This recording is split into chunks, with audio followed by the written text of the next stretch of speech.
श्री ओम नमः सिद्धेभ्यः। एष सुरासुरमणुसिन्धवन्दितं दोदघादिकं ममलं प्रणमामि वर्धमानं तीर्थं धम्मस्कातारं शेषे पुण्यतीर्थयरि ससौवसिद्धे विशुद्धस्वभावे समणेयणानदंसं चरित तव वीर्यायारि ते ते सौवे समगम पतेगमेव पतेगम वन्दामि अवट्टन्ते अरहन्ते मानुषे खेते किच्चा अरिहन्ताळं सिद्धाळं तैणमो गणहराळं अज्जावैवगाढं साहूढं चैव सौवेसिं तेसिं विशुद्धदंसं प्राणपहाणासमं समासेज्य उपसंपयामि सम्मं जतो निर्वाण संपत्ति। अनुसार परमागम ज्ञान तत्व प्रज्ञापन महाधिकार गाथा 51 पृष्ठ 90। तिक्कालनिच्च विषमम् शैलं सवत्थ संभवं चित्तं जुगवं जानदि जोढुम् अहो हिराणस्य माहत्म्यम्। तीनों काल में जो नित्य और विषम रूप है, सकल है, सभी पदार्थों में संभव है, चित्र रूप यानी विचित्र रूप है, ऐसे पदार्थों को, ऐसे लोकालोक को जुगवम जानती, जो युगपत जानता है। ऐसा आश्चर्य है कि जैनों ज्ञान का जैनों के यहाँ ऐसा महात्म्य है। ये शब्दार्थ हुआ। अपना विषय जो चल रहा था सवत्थ संभवम चित्त, इस पर अपनी पर्याप्त चर्चा कल हुई थी, लेकिन तब भी कुछ बातें बाकी हैं, वो मैं आपको क्लियर करना चाहता हूँ। पहले तो सर्वार्थ, अर्थ माने पदार्थ अपन ने लिया था, सर्वत्र वाला नहीं लिया था, क्योंकि ये स्थानवाची नहीं है, सभी पदार्थवाची। ठीक है। और संभवम इस शब्द पे अपना विशेष चला था। सम माने भली प्रकार से और भव माने होना। मैंने ये भी लिखा था भू सत्तायाम, भू धातु सत्ता के अर्थ में आती है, तो होना माने पैदा होना ही नहीं, अस्तित्व होना, विद्यमान हो। ठीक है, ये अर्थ भी उसमें निहित था। इसके अलावा क्या है वो आज अपने को चर्चा में लेना है। जो कल चल चुका वो आपको संकेत में बता दिया, लेकिन इसके आगे का जो है विषय वो आपको लेना है। इसमें संवत्त में एक और अर्थ भी मैंने कल आपको बताया था कि अर्थ माने प्रयोजन भी होता है। किमर्थम गच्छसि, क्यों जा रहे हो, ठीक है ना। तो धनार्थम गच्छामि, धन के लिए जा रहा हूँ। ज्ञानार्थम गच्छामि, ज्ञान के लिए जा रहा हूँ। तो ये ऐसी बातें, ये अर्थ शब्द प्रयोजन के अर्थ में चलता है।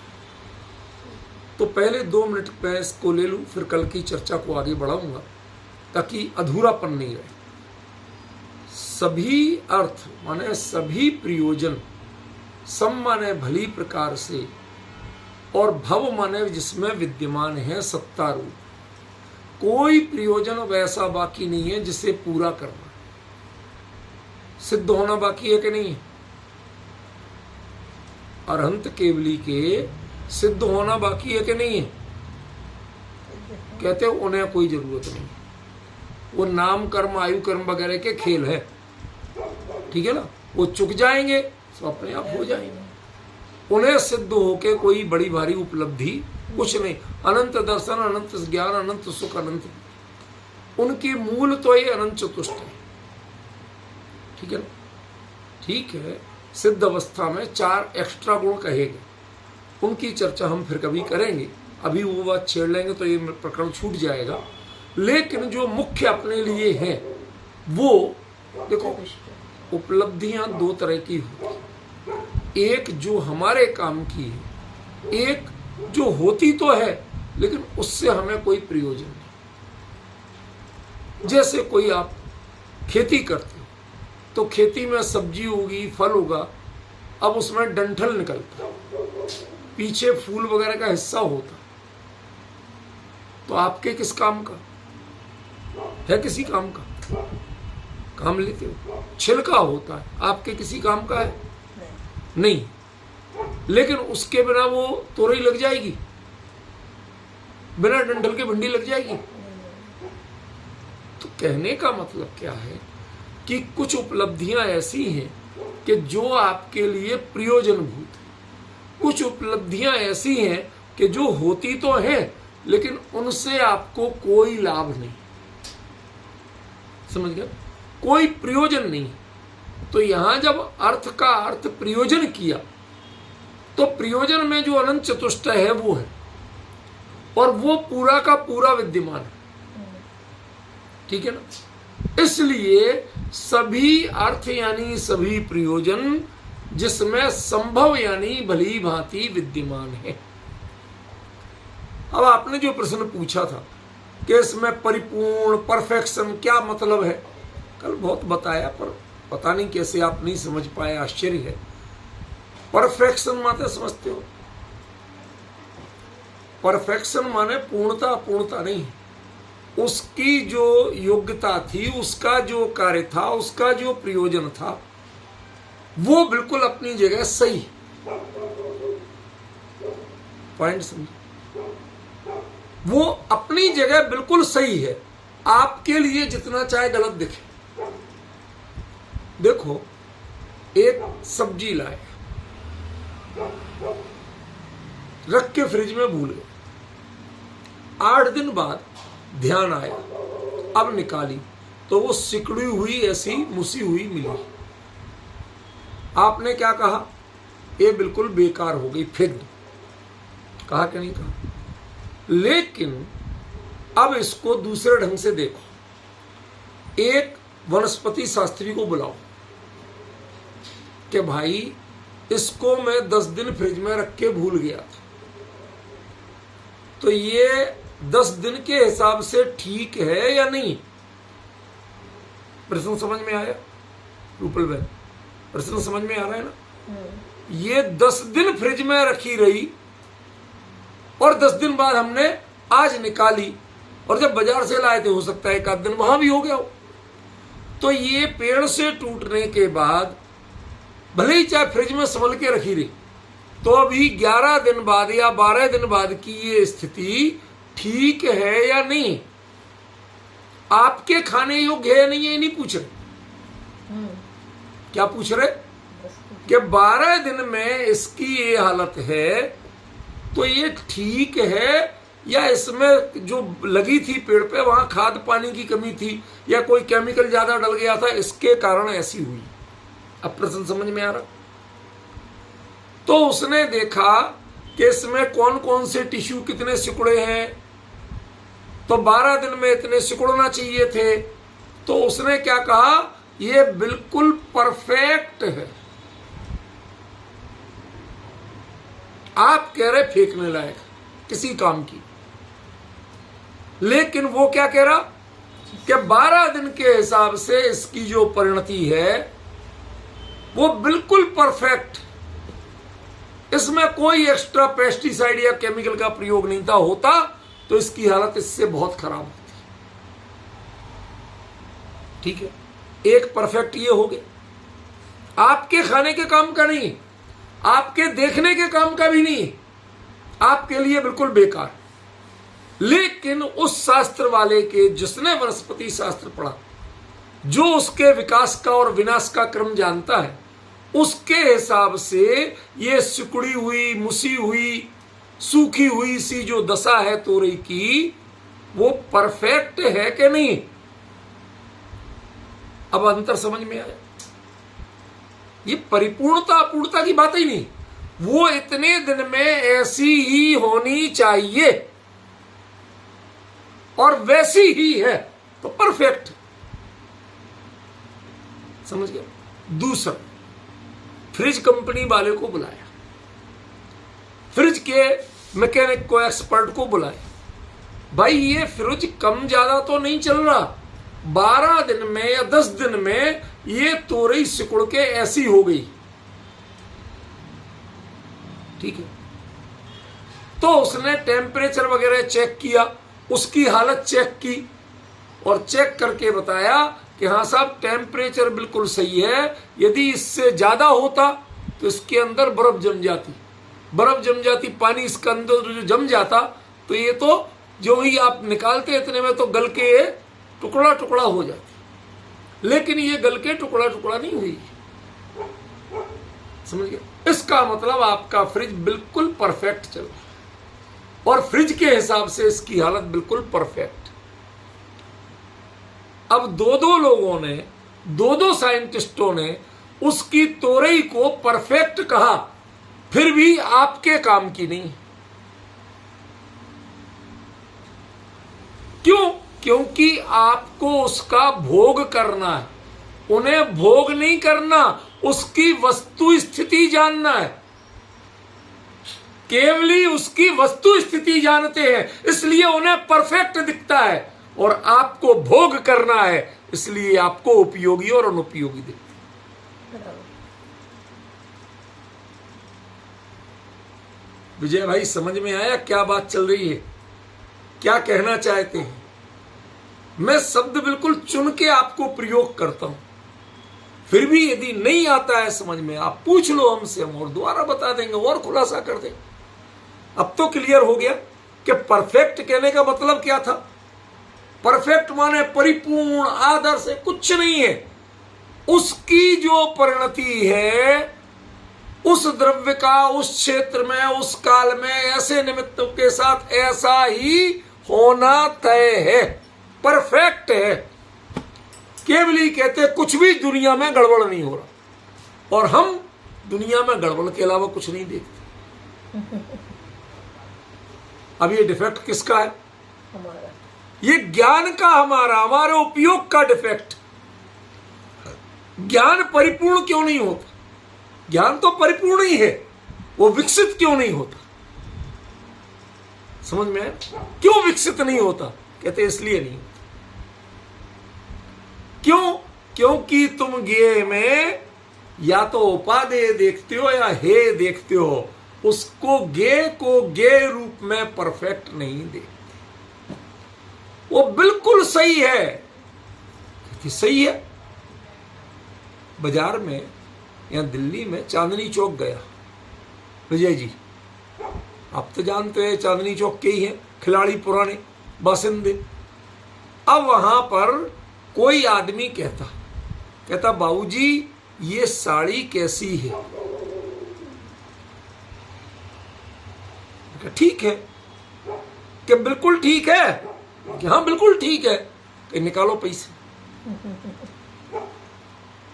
वही वहां के विजय जी बहुत अच्छी तरह जानते हैं कि भाई अभी भी वहां रहते हैं, काम धंधा करते हैं। चांदनी चौक वाले से यदि आपने हाँ कह दी, बढ़िया कह दी, निकाल भैया, तूने पसंद की है ना। तो मैंने पसंद कब की? मैंने गे रूप में उत्तर दिया है, मैंने चॉइस रूप में उत्तर नहीं दिया। जो चॉइस से गे को देखते हैं परफेक्शन या डिफेक्ट, वो दोनों ही गलत है। गे की जो पर्याय की जो परिणति है वो अपने आप में सिर्फ और सिर्फ परफेक्ट, कोई कहीं विकार हुआ ही नहीं है। ऐसे में ऐसा ही होता है।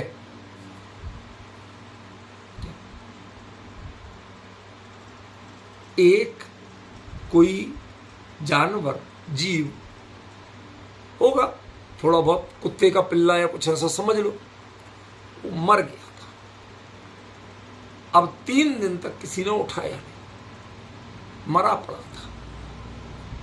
अब 3 दिन में बदबू भी कितनी होगी आप समझ सकते हो, होगी कि नहीं होगी? बदबू भी बहुत भयंकर थी और उसकी हालत देखी नहीं जाए, पूरा गल रहा, कीड़े पड़ रहे, बिलबिला रहे कीड़े। अब बताओ आपके हिसाब से क्या हालत है? बहुत बुरी हालत। और जो इस शरीर विज्ञान को जानते हैं कि मई जून का महीना, सड़ी गर्मी, बाहर खुले में पड़ा झाड़ियों में, और 3 दिन हो गए प्राणांत हुए। कितनी बिल्कुल सही हालत है भाई साहब। 3 दिन की सड़ी गर्मी में ऐसे ही गलता है, इतनी बदबू आती है और ऐसे ही कीड़े बिलबिलाते। अब आपको लग रहा कहीं कि परफेक्ट है, आप परफेक्ट का अर्थ ही नहीं जानते ऐसे। आप परफेक्ट को आदर्श मान रहे, परफेक्ट को परिपूर्ण मान रहे, शुद्ध मान रहे। वहां ना शुद्ध है, ना परिपूर्ण है, ना आदर्श है, कुछ भी नहीं है। वो परफेक्ट माने परफेक्ट, ऐसे में ऐसा ही होता है, ऐसा केवली के ज्ञान में स्पष्ट झलकता। इसलिए उन्हें कोई ऐतराज नहीं होता। क्यों? क्योंकि उन्हें कर्ता भोक्ता बनना ही नहीं है ना, उन्हें उससे कोई प्रयोजन नहीं है। आपने पूछा कैसी लगी, हमने की बढ़िया लगी,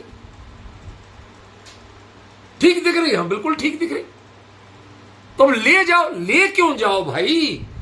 मैंने इसका ग्राहक बन के थोड़ी पूछे बताया उत्तर। तुमने पूछा कैसी दिख रही, मैंने बता दी अच्छी दिख रही। समझ गए? अब वो गले पड़ रहा, भाई साहब इतना इनने टाइम खराब किया। अरे तूने मेरा टाइम खराब किया कि मैंने तेरा टाइम खराब किया? ये पसंद करने के बाद नहीं ले रहे।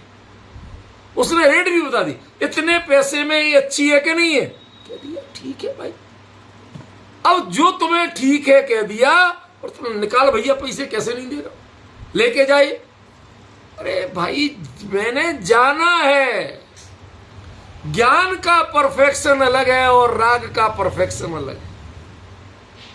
राग का परफेक्शन कर्ता भोक्ता के आधार पे होता है और ज्ञान का परफेक्शन ज्ञेय की परिणति के आधार पे होता है। वो कर्ता भोक्ता बन के उसका परफेक्शन निर्धारित नहीं करता। आचार्य ने क्या कहा पहले वो समझने की कोशिश कर। आचार्य शब्दों को ऐसा, मैंने आज तक मतलब एक से एक बड़े बड़े शब्द के विशेषज्ञ देखे, भाषा के मर्मज्ञ देखे, जिनके इशारे पर जैसे शब्द नाचते हैं, बड़े बड़े विद्वान देख लिए भाषा शास्त्र के, लेकिन अर्थ के अनुसार जो आप कहना चाहते हो उसके अनुसार सर्वोत्तम शब्दों का चयन जैसा कुंद कुंद करते मुझे कोई 30 मार्क आज तक नहीं। लय के अनुसार बढ़िया शब्द वाले मिल जाएंगे, छंद के अनुसार बढ़िया शब्द वाले मिल जाएंगे, रस के अनुसार शब्द वाले मिल जाएंगे। समझ गए ना? श्रृंगार आदि जो रस, हर चीज के विशेषज्ञ मिले, उनके अनुसार शब्द कर। लेकिन जो अंतरंग भाव है, उस अंतरंग भाव के लिए बिल्कुल परफेक्ट शब्द का प्रयोग करना, वो कुंद कुंद से बेहतर करने वाला कोई। और सच बताऊं, इसका संभव का हिंदी में मेरे पास कोई सही अर्थ नहीं, सही शब्द नहीं। मुझे परफेक्ट मजबूरी में बोलना पड़ रहा है। विजय जी, आप सोच रहे होंगे कि आप तो हिंदी संस्कृत प्राकृत सबके विद्वान हो। कभी कभी होता है कि जिसके लिए आप जो अर्थ है उसके अनुसार शब्द नहीं मिल रहा, और संभव के लिए हम संभावना सूचक मानते हैं। हाँ भाई साहब शायद हो सकता है, यहां वो अर्थ भी नहीं। ठीक है ना? सम माने भला, हो गया तो बिल्कुल आपके हिसाब से सही है, तो वो भी नहीं। क्योंकि सही गलत को मैं क्या कौन होता हूं कहने वाला, जब मुझे लेना ही नहीं। समझ गया? इसलिए जो ये अर्थ है परफेक्ट है, वो जितनी चाहे विकृति हो और जितनी चाहे संस्कृति हो, जो भी है परफेक्ट है। सुनो अब इसको दूसरे रूप में बताता हूं, शांत मन से सुनना।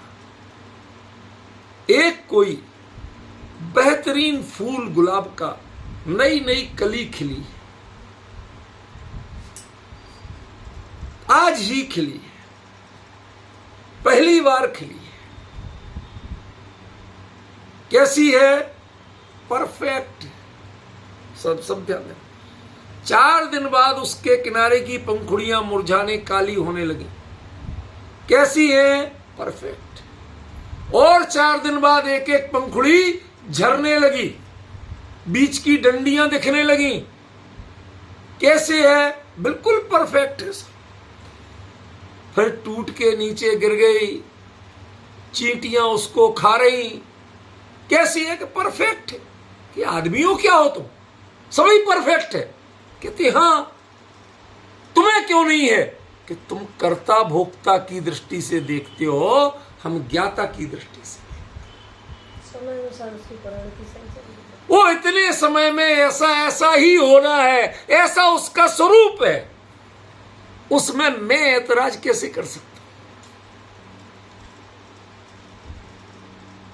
तो केवल ही परमात्मा जगत के एक एक परिणमन को कौन किस द्रव्य का कैसा कैसा होना है, वो बिल्कुल परफेक्ट ही जानते हैं। इसलिए उन्हें हर परिणति परफेक्ट ही लगती है, डिफेक्टेड लगती ही नहीं। और हमारी परिणति परफेक्ट के नाम पे आकर्षण खोजती है और डिफेक्ट के नाम पे फेंक दो खोजती है। ये सब चीजें निकाल के फेंक दो, खराब हो गई। यही लगता यहां थ्रो आउट करो या पिक इन करो, हमारे लिए दोनों चीजें नहीं चाहिए। वस्तु कैसी है, इसकी परिणति कैसी है? कहते एकदम परफेक्ट। अब आगे की मुद्दे की बात बता दूं विजय भाई साहब, मुद्दे की बात बता दूं। कुंद कुंद व्यथित होके गए थे कि ये क्या अभी अविरत अवस्था आ जाए, ये आ जाए, वो आ जाए, ये मुझे ठीक नहीं लगता। मैं तो सीधा सिद्ध होना चाहता, अपूर्ण भव कामिनो। अब वो भगवान के ज्ञान में सारी प्रणतियां देख के क्या कह रहे? परफेक्ट है। अब नहीं कह रहे कि मैं जल्दी मोक्ष चला जाऊं, इसी भाव से चला जाऊं। जो है सब परफेक्ट है। क्यों? क्योंकि इसकी परिणति इतने समय में ही ऐसी होनी है, उसके पहले किसी के कहे होने वाली नहीं।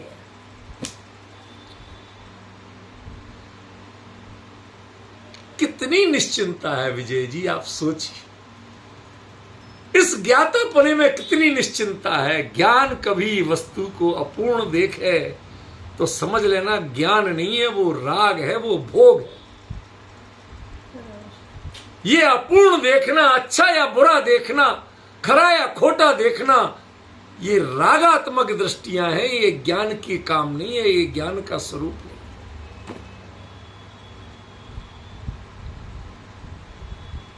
हर पदार्थ में जितनी चाहे विचित्र परिणति हो, वो विचित्रता जानना अलग चीज है और उसे गड़बड़ जानना अलग चीज है। समझ? विचित्रता है, गुलदस्ते में 10 तरह रंग के फूल लगे हैं बढ़िया, हम उसका भी आनंद नहीं ले रहे हैं, ज्ञान कर रहे हैं। यदि आपको ये अंतर लगे कि एक रंग के फूल का गुलदस्ता बना दिए तो गड़बड़, एक रंग में भी हम आनंद नहीं। क्या आनंद है? परफेक्ट है। अब जब गुलाबी गुलाब लगे हैं तो गुलाबी रंग रहेगा, दूसरा रंग कहां से आ जाए? अरे साहब गुलदस्ते में तो होना चाहिए। होना चाहिए क्या?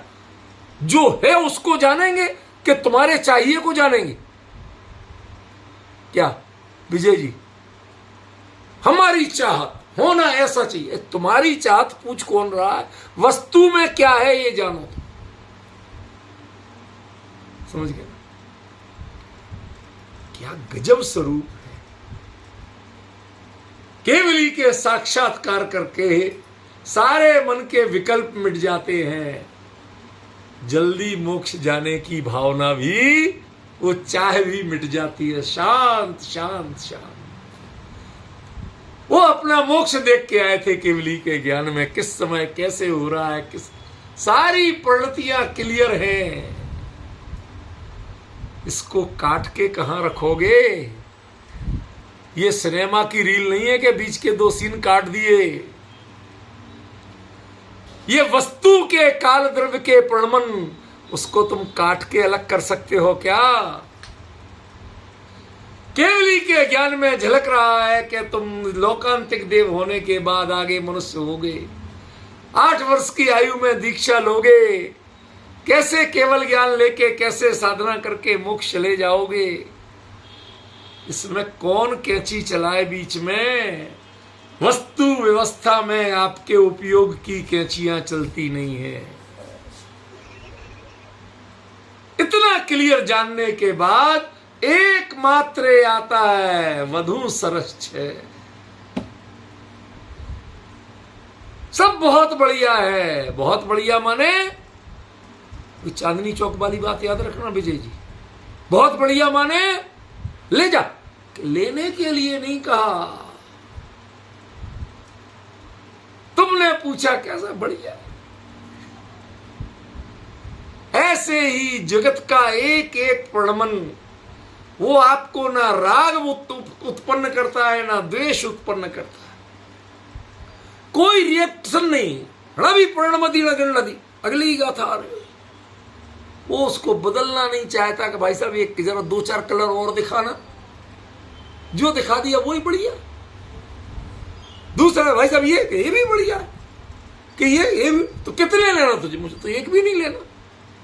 गिन नदी अगली गाथा में आ रहा है। ये इसी बात को आगे खुलासा कर रहे हैं कि वो जानता है मात्र, ना उसे बदलना चाहता है, ना ग्रहण करना चाहता है, ना कुछ नया उत्पन्न कर, कुछ नहीं करना चाहता, सिर्फ जानता है। ये है इसका वैशिष्ट्य, ये है ज्ञान का महात्म्य। इसके लिए आचार्य ने पहली बार अहो शब्द का प्रयोग किया। धन्य भाग्य कहा कि आज मैंने भगवान आपके ज्ञान के माध्यम से इस केवल ज्ञान के स्वरूप को समझ के मैंने अपने सारे विकल्प मिटा दिए। विकल्प जाल लेके आया था भगवान में आपके पास। कौन से विकल्प जाल मुकेश जी? कौन से विकल्प जाल? मुझे अविरति नहीं होना, महाव्रती सारे जीवन इस चारित्र के भाव को मैंने पाला पोसा वर्धमान रखा, कभी नीचे अरे अपनी जगह भी नहीं रहने दिया। उम्र बढ़ती रही जैसे हमने ये भी चारित्र। अब ये मुरझा के अमृत अवस्था में जाएगा तो क्या होगा? क्योंकि क्या होना है इसमें, जो प्रणमन जैसा होना है वो भी उसका अपना स्वभाव है, उसी के अनुरूप होगा, कुछ भी गड़बड़ होने वाला नहीं। समझिए, सर्वत्र संभवम, एकदम मन के विकल्प निकल जाएं जिससे जो जैसा प्रणमन जगत का हो रहा है होता स्वयं जगत परिणाम, मैं जग का करता क्या। किसी ने बिगाड़ दिया, मेरा कौन बिगाड़ेगा? जो चीज बिगड़ने वाली थी वही बिगड़ी।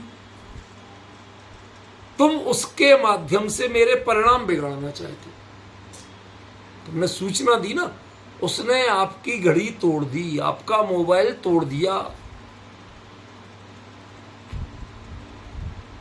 कभी बोलोगे कि बढ़िया किया? नहीं बोलते हो तो बताओ एक आध बार। अरे किसने किया, कैसे किया? केवली कहेंगे बढ़िया, बिल्कुल परफेक्ट काम हुआ। क्यों? कि उसके अंदर जितना मेटलिक पार्ट था वो बिल्कुल नहीं टूटा, और जितना ग्लास का पार्ट था वो सारा ही टूट गया। तो वो तो था ही गिलास, उसका स्वरूप ही टूटना था तो टूट गया, और जिसका नहीं टूटना था वो नहीं टूटा। इससे बढ़िया काम और क्या होगा? बिल्कुल परफेक्ट। अब देखो केवली की दृष्टि क्या है और आपकी दृष्टि क्या है। ये जो वृत्तियां हैं, आपने ज्ञान को ज्ञान के रूप में जीने नहीं दिया, अपने प्रेशर में दबा के रखा। हम कहते हैं ज्ञानावरण नहीं होने दे रहा। ज्ञानावरण तो बेचारा जड़ कर्म है, वो क्या आपके ज्ञान को प्रभावित करे? ज्ञान ही तो हमारे जीव के चैतन्य का सबसे प्रमुख घटक है, प्रमुख तत्व है। जब निगोद जैसी अवस्था, इतने विकट कर्मों का उदय, जब वो नहीं दबा पाया ज्ञान को, तो ये ज्ञानावरण क्या दबाएगा? जब सारे कर्म मिलके नहीं दबा पाए जिस ज्ञान को, उसे अकेला ज्ञानावरण क्या दबाएगा? समझे? तुम सोचते हो इसने दबाया, दबाया तो तुम्हारी अपनी चारित्रिक कमजोरियों ने। तुमने कभी ज्ञान को ज्ञान के रूप में काम करने नहीं दिया। जो जाना वो परफेक्ट तुम्हें लगा ही नहीं। तुमने ज्ञान से कहा तुम मेरी इच्छाओं के अनुरूप ही जानना, बाकी मत जान लेना। मुझे क्या पसंद है वो ही जान। इसी ने तो सारा संसार पैदा किया। ज्ञान को ज्ञान रूप में छोड़ दो। जो हो रहा है एकदम परफेक्ट है। जो चीज टूटने की है वही टूट रही है, जो नहीं टूटने की है वो नहीं टूट रही, जो जलने की है वही जल रही है, जो जलने की नहीं है वो जल नहीं रही है। इससे बढ़िया व्यवस्था और क्या हो, इससे परफेक्ट सिस्टम और क्या हो। लेकिन हमें ये स्वीकार नहीं है। हमें तो सारे प्रलंबन अपनी मर्जी का चाहिए था, इसीलिए दुखी। आपका परफेक्शन अपनी मर्जी से है, वस्तु के स्वरूप से नहीं है। केवली के ज्ञान का परफेक्शन वस्तु स्वरूप से है, उनकी अपनी मर्जी कुछ होती नहीं। ये है सर्वत्र संभव। मेरे ख्याल से अब तो कुछ क्लियर हुआ रूपल बहन के नहीं हुआ कि अभी भी कोई गांठ लगी हुई है। समझे? पूछते हो तो बताना तो मेरा कर्तव्य है ना, बता दिया। अब आज का विषय है चित्तम। चित्तम माने विचित्र, विचित्र माने बहुविध। बहुविध कैसे? सुनो, आपके मोबाइल में जो कैमरा है और उससे जो फोटो आती है आपके स्क्रीन पर दिखती कि नहीं दिखती, वो जिस मटेरियल से होती है वो मटेरियल फोन में एक रूप है कि अनेक रूप है? एक रूप है। और उसमें जो सामने वाले के जितने रंग हैं वो हो सकता है कि ब्लैक रूप, लेकिन सामने वाले के जितने रंग हैं वो एकदम परफेक्ट दिखते हैं। उसमें उसका काला रंग मिलता नहीं कि मिल जाता है? नहीं। आपका कैमरा बिल्कुल डार्क ब्लैक कलर का, तो उससे फोटो वैसी आएगी जैसी सामने दृश्य है, सामने वाले का स्वरूप है, उसके कपड़े हैं, या जो कैमरे का कलर है वो आएगा? कैमरे का कलर बदलता नहीं और सामने का कलर एक जैसा रहता नहीं, पर दोनों की विचित्रता देखो। एक जो कभी नहीं बदलता है उसमें प्रति समय बदलता हुआ दिखता है।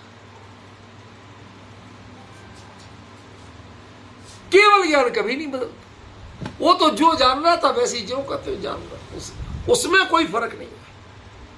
जब जब आप ज्ञेय में देखते हो तो ज्ञेय में विचित्रता दिखती है, उसी समय ज्ञान में देखो तो कोई विचित्रता नहीं। थोड़े और पहले जाओ, आज के जमाने से थोड़े से पहले जाओ। चलो अपन 40 साल पहले चलते हैं, ज्यादा नहीं, इतनी बहुत। जब वो रील वाले कैमरे चलते थे, होते थे, तो वो रील उसमें लगाते थे। क्यों? तो एक काम किसी ने, दुकानदार ने रील दी, उसने कहा अंधेरे में लगाना। मैंने कहा ठीक है। तो घर आया तो किसी ने कहा कि देख तो लो नकली रील दी कि असली रील दी। मैंने खोल के देखी।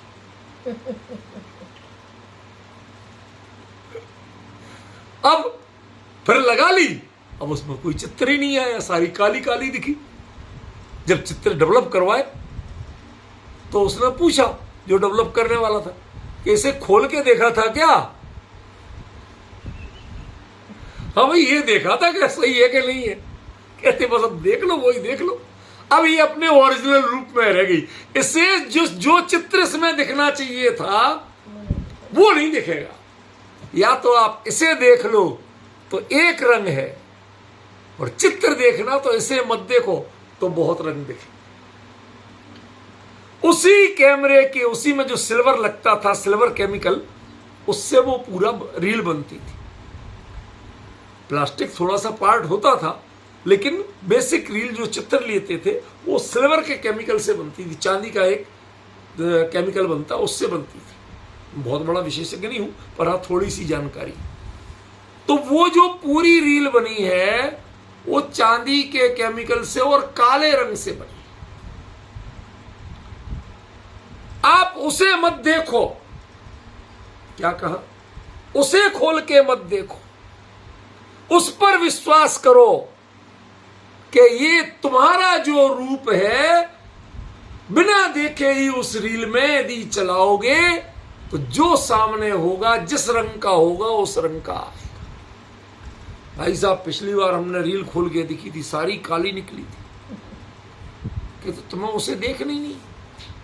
उसका स्वरूप अपरिवर्तित है, लेकिन उसमें इतनी खूबी है कि सामने जिस रंग का आएगा, जितने रंग वाला आएगा, उतने सारे रंग उसमें दिखे।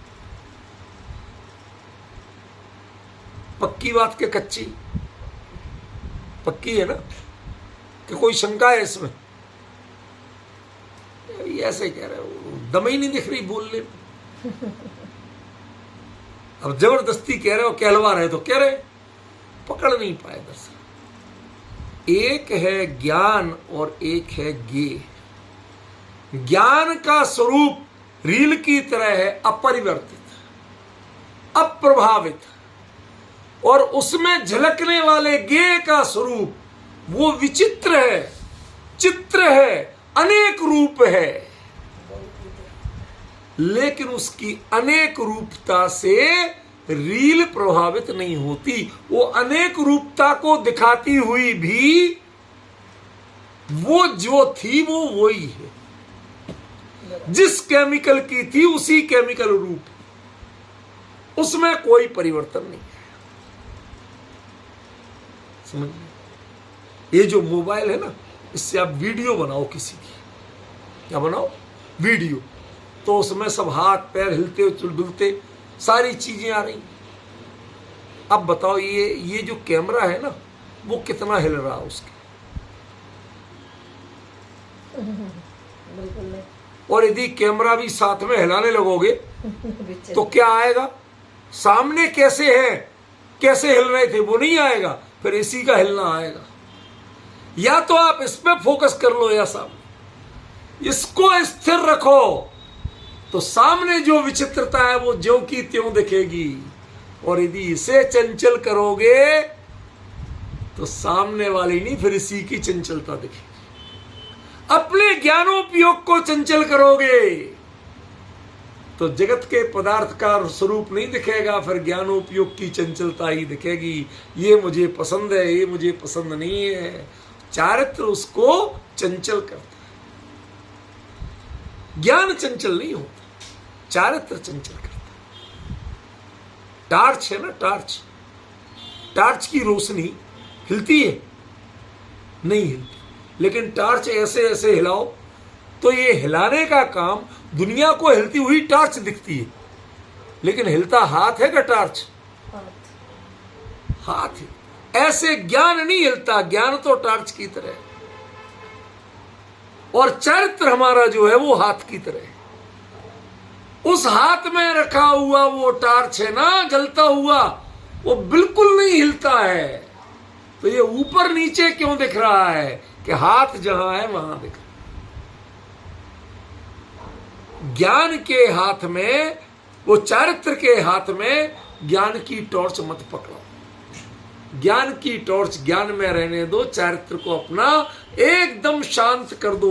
वो उसमें क्या दिख रहा है उतना देखो। उस टॉर्च को इधर से उधर करने की कोशिश मत करो। आपके कैमरे में क्या आ रहा है उसको देखो, उसे इधर से उधर करने की कोशिश मत करो। ये 3 लोक के नाथ का कैमरा है, केवल ज्ञान का कैमरा है, जिसमें सब कुछ झलक रहा है। इसे हिलाने की जरूरत ही, आप ज्ञानोपयोग को, आपकी टॉर्च है ना, कैमरा है, आप हिलाते हो, लेकिन उन्हें हिलाने की जरूरत नहीं।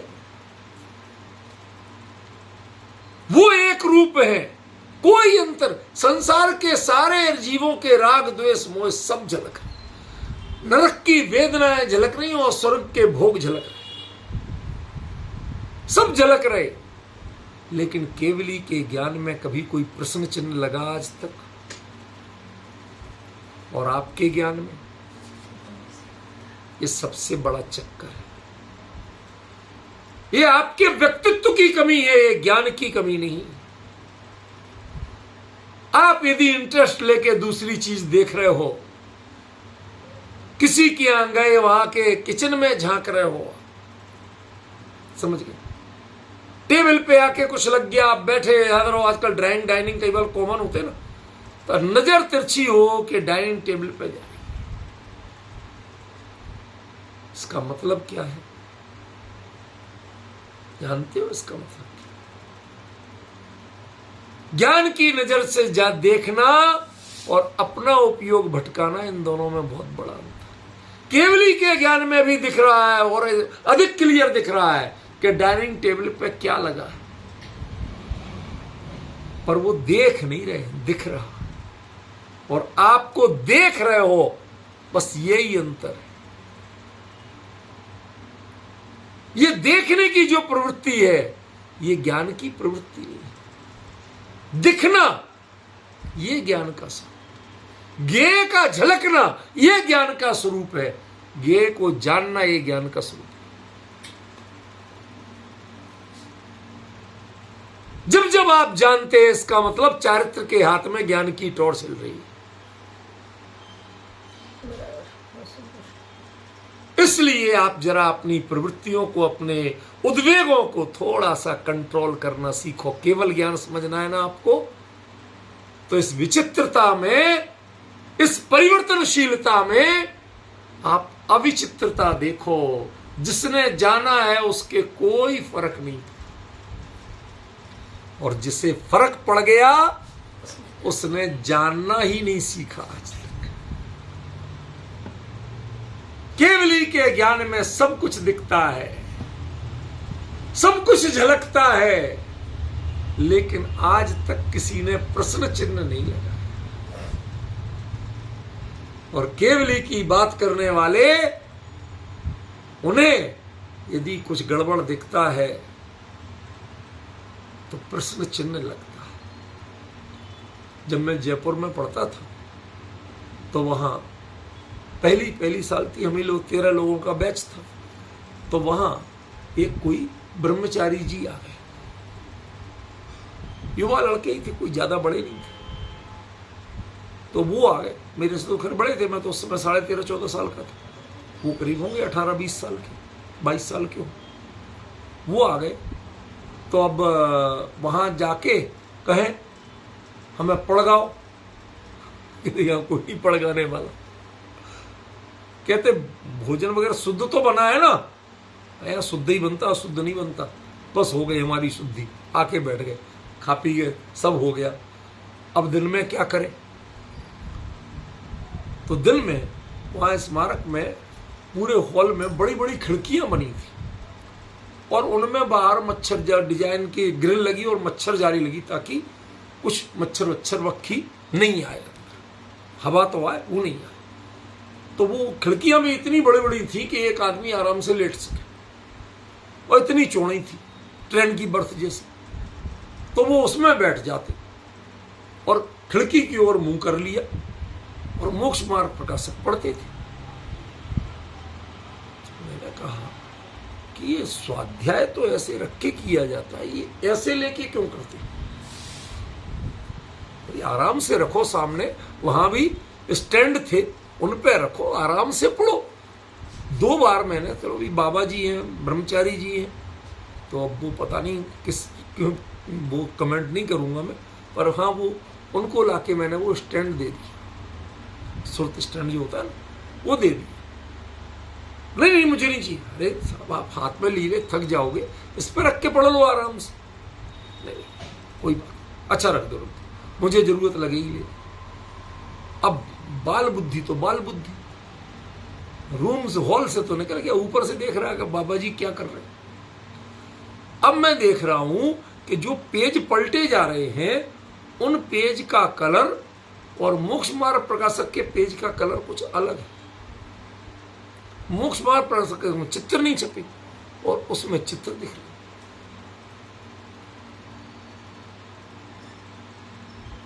अब बच्चा था एकदम, खुरापाती दिमाग होते ही, तो वो देखता बाबा जी ज्यों ही 2-3 घंटे बाद उन्हें बात शुरू हुई, तो इधर उधर देखा कोई नहीं है, उन्हें पता नहीं ऊपर से भी कोई देख रहा है। वो अपने गए और मैंने जाके खोला तो मोक्ष मार्ग प्रकाशक में मनोहर कहानियां रखी हुई थी। अब समझ में आया कि मोक्ष मार्ग प्रकाशक के पेज रंगीन कैसे हो रहे थे, वो तो ब्लैक एंड व्हाइट में छपा है। समझ गया ना? आप लिए क्या हो और पलट क्या है।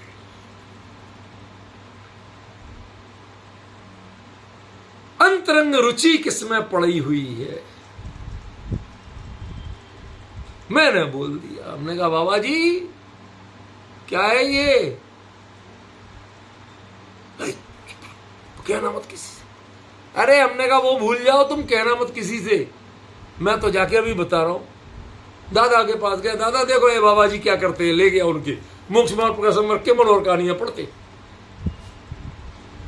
अब वो जो कुछ हुआ था आपको ईमानदारी से बता दी। अब मुद्दे की बात सुन, आत्मा के परिशुद्ध ज्ञान स्वभाव में रख के आप राग की कहानियां पढ़ते, जो उसमें छपता है, जो उसमें झलकता है, वो नहीं पढ़ते हो आप राग की कहानियां पढ़ते। ज्ञान के परिशुद्ध स्वभाव में जो ज्ञेय का स्वरूप झलकता है, जितनी चाहे विचित्रता हो, उससे तुम्हारा उपयोग अप्रभावित रहना चाहिए। तो प्रश्न किया, वो कहने लगे, बाबा जी अकड़ने लगे, केवली के ज्ञान में भी सब कुछ झलकता है, मनोहर कहानियां भी झलकती है, तो जानना कोई अपराध है। कहती हाँ, रागी के लिए मनोहर कहानियां चुन के जानना ये अपराध है, और केवली के ज्ञान में आज तक जितनी कहानियां बनी है वो सब कुछ एक साथ जानना भी अपराध है। वो विचित्रता ज्ञेय में हो, वो विचित्रता ज्ञान में नहीं आना चाहिए। यदि ज्ञान उससे विचित्र होता है तो खतरनाक है, और ज्ञेय विचित्र बना रहे और ज्ञान अविचित्र बना रहे, अविचल बना रहे, एक रूप बना रहे। अब डिफरेंस समझिए, क्या क्या शब्द है ये, क्यों लिखा है ये शब्द। जगत में सिर्फ विचित्रता के अलावा कुछ नहीं है, और ज्ञान में वो झलकती तो बहुत अच्छी है। आप जानते हो, जितने अच्छे दृश्य वस्तु आप फोटो लेते हो तो उससे भी अच्छी झलक दिखती होती है। लेकिन ये अच्छी तरह ध्यान रखना कि वो जितनी चाहे अच्छी है, लेकिन उसमें वो जीवंतता नहीं। जो ली गई वो ली गई, अब उसमें परिवर्तनशीलता नहीं की है नहीं। वो अब उसकी संपत्ति बन गई, वो सामने वाली चीज नहीं। उसमें जो पकवान की डाइनिंग टेबल दिख रही है, उससे फोटो देख के उसकी जो मिठाई है ना, उससे तुम्हारा मुंह मीठा नहीं हो सकता, उसको खा के तुम्हारा पेट नहीं भर सकता। कैमरे में सब कुछ झलकता है, लेकिन वह उससे तृप्ति का अनुभव नहीं करता है। वो तृप्ति अपने में है, ज्ञेय को मात्र जानता है। ऐसे ही केवली का ज्ञान लोकालोक की इस विचित्रता को पूरा झलकते हुए भी वह मग्न ज्ञान में होता है, वह उस गे में मग्न होता नहीं है। ये है विचित्रता को जान, जुगवम जान दी। इतनी विचित्रता है फिर भी एक साथ जानते, कोई अंतर नहीं, एक साथ जानते हैं, एक समय में जानते हैं कि हम राग द्वेष किससे करें। ये तो वस्तु का स्वरूप है रूपल बहन, ये वस्तु का स्वरूप है। समो शरण में सिद्ध होते हुए भी कुंद कुंद को दिखे थे, अरहंत भी दिखे थे, अरहंत बनते हुए भी दिखे थे, क्यों गणधर आदि भी दिखे थे, और मिथ्या दृष्टि त्रियंच आदि भी दिखे थे। जो नारकियों को रुलाने वाले भवनवासी भी दिखे थे, मनुष्यों के चित्त को भटकाने वाले व्यंतर भी दिखे थे। कौन नहीं दिखा था? लेकिन भगवान के ज्ञान में और कुंद कुंद के ज्ञान में फर्क क्या था कि तुम्हें उनकी जो विशेषताएं हैं वो विशेषताएं इष्ट और अनिष्ट के रूप में कमेंट्स करने लायक थी। भगवान भी तुमसे बढ़िया जानते थे, लेकिन उन्हें कभी ऐतराज नहीं हुआ कि तुम नरक में जाके नारकियों को भिड़ाते क्यों। भिड़ाना तो समझते हो, चुगली कर दो, वो लड़े और ज्यादा लड़े, क्यों करते हो? उन्हें कोई भाई भवनवासी पर्याय ऐसे ही लोगों को मिलती है, और जिन्हें भवनवासी की पर्याय मिलती है उनकी ऐसे ही परिणति होती है। मैं ऐतराज क्यों करूं भाई? जो वस्तु का स्वरूप है उसमें भाजी मारने वाला मैं कौन? क्या गजब की जुगवम जानत। अनंत अवस्था से लेके निगोद अवस्था तक, विष्टा से लेके केसर तक सब जुगवम जानत, कोई अंतर नहीं पड़ रहा है। हमें अंतर पड़े बिना नहीं रह रहा। उसकी विचित्रता से आप विचलित हो, ये अपराध है आपका। वो विचित्र बना रहे और आप विचलित नहीं हो, युगपत जान सको, लेकिन कोई आपके अंदर में अंतर नहीं पड़े। ये है अहो हीणांश, ये जैनों के ज्ञान का, ये कला जैनों के पास है। अन्य लोग बातें कर सकते हैं, ब्रह्मवादी वेदांतवादी ब्रह्म सर्वम खलु इदम ब्रह्म कह सकते हैं। तो शंकराचार्य जी फिर जो गंगा में नहा के आ रहे थे और झाड़ू लगाने वाले ने छू लिया, तो दोबारा नहाने क्यों गए? झाड़ू लगाने वाले को 4 सुनाई और उसके बाद जाके नहाए, तो झाड़ू लगाने वाले ने भी गंगा में जाके नहाए। कि तुमने क्यों नहाया, कि आपने क्यों नहाया, कि मैंने शूद्र को छू लिया था, कह रहे मैंने महाशूद्र को छू लिया। तो मुझे तो मैं महाशूद्र नहीं कह रहा हूं, जो तुमने गालियां दी थी ना उस क्रोध को कह रहा हूं महाशूद्र। क्या हमारी परिणति बातें करती है, सब ब्रह्म रूप है, सब कुछ ब्रह्म है, चैतन्य है और कुछ नहीं है, लेकिन वह देखती कैसे है कि एक ब्राह्मण है एक शूद्र है, ये अंतर करके देखती। जानेंगे तो केवली भी, लेकिन उसमें अंतर नहीं करेंगे, उसमें छुआछूत नहीं करेंगे। इसका स्वरूप ऐसे ही है। युगपत जानते, एक समय में जानते, वो गंगा जिसमें दोनों डुबकी लगा रहे। बताओ वो गंगा अपवित्र हुई कि पवित्र हुई? उसमें जाके ये अपने आप को पवित्र मान रहे हैं, लेकिन वो कैसी है जिसमें तुम मैल धो के आ रहे हो, उसके बावजूद वो पवित्र है। क्यों? क्योंकि उसका तो स्वरूप ही ये है। केवली के ज्ञान के समुद्र में तो सारा लोकालोक आके स्नान करता है, पर वो मलिन नहीं होता। तुम भले ही अपने को निर्मल मानो, वो ना निर्मल होता है ना मलिन होता है, वो तो जैसा है वैसा रहता है। ये इसका नाम परफेक्शन। साथ कल्पना तो करो, कल्पना करो, शूद्र नहा रहा और ब्राह्मण नहा रहा, दोनों एक भगवत की भक्ति करके आ रहा, एक झाड़ू लगा के आ रहा, दोनों नहा रहे, लेकिन दोनों के नहाने से गंगा आज तक प्रश्न चिन्हित नहीं हुई। दोनों में कौन कितने पवित्र हुए या नहीं हुए, वो उनकी सोच पर निर्भर है, गंगा के व्यक्तित्व पर निर्भर है। ऐसे ही केवली के ज्ञान में क्या क्या नहीं झलका, उससे पवित्रता उनमें हो सकती है जो अपने को सोचते हैं।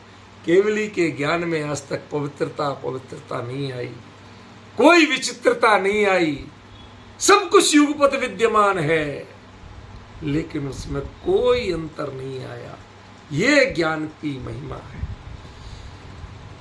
भगवान कुंदाचार्य देव ने जैसी ये महिमा बताई है, जिस भावों से बताई है, उनके अहो शब्द बोलने के पहले सोचना कि जिसने जीवन में तारीफ नहीं की किसी की,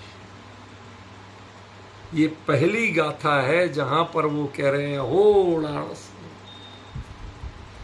अभी ये अहोराणस महात्म में थोड़ा वक्त लगेगा, इसको बताऊंगा कल, आज नहीं हो पा रहा है क्लियर, समय लगेगा, ये समय मांग रहा है।